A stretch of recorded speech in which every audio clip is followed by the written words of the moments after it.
Now, I want to come back to the topic of natural user interfaces. One of the most natural interfaces for people is human speech. And for the last 60 years, computer scientists have been trying to find ways to understand and recognize human speech. Now, in the beginning, when people first started tackling this problem, they looked at it largely as a pattern matching problem. And the earliest systems attempted to take the waveforms that came out of a speaker's voice and match them up to waveforms that they knew represented certain words. Unfortunately, that approach was extremely fragile, partly because everyone speaks differently, but also even a single speaker will often say the same thing differently depending on the other words or the context in which they're speaking. You've probably already noticed me doing that.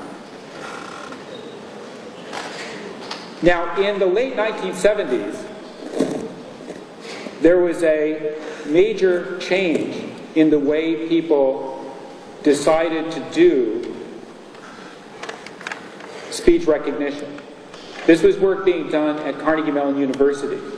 And the idea was to use a statistical modeling technique, in this case hidden Markov models, to make to really be able to take a lot of data from many speakers and produce more robust statistical models of speech. Now, that was a huge improvement. And over the last 30 years, speech recognition systems have become dramatically better than they used to be. They still make a lot of mistakes. But in limited domains, it's possible to do very successful speech interfaces. So, for example, in the United States, when I call my bank, I'm talking to a computer, I'm not talking to a person. The computer can answer simple questions about my bank account, or if necessary, it can connect me to a real person if I have a significant issue that I want to discuss. I'm sure you've heard of Apple's Siri product, which answers simple questions.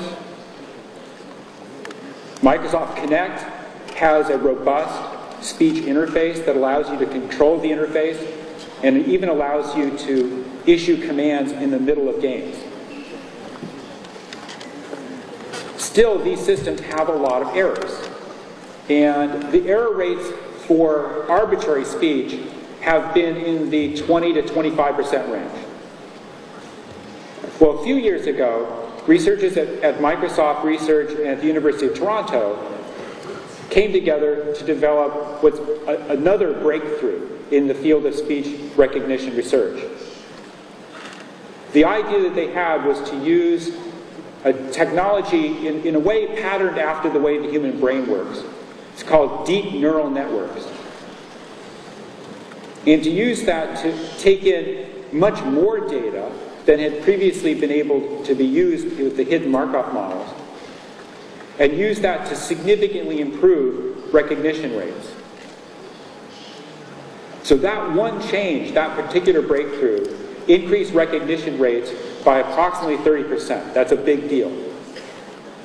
That's the difference between going from 20 to 25% errors, or about one error out of every 4 or 5 words, to roughly 15% or slightly less errors, roughly 1 out of every 7 words, or perhaps even 1 out of every 8. So it's still not perfect. There's still a long way to go. But I think you can see that we have already made a significant amount of additional progress in the recognition of speech. Now, one of the problems that we've also been trying to solve for 60 years is machine translation. And again, in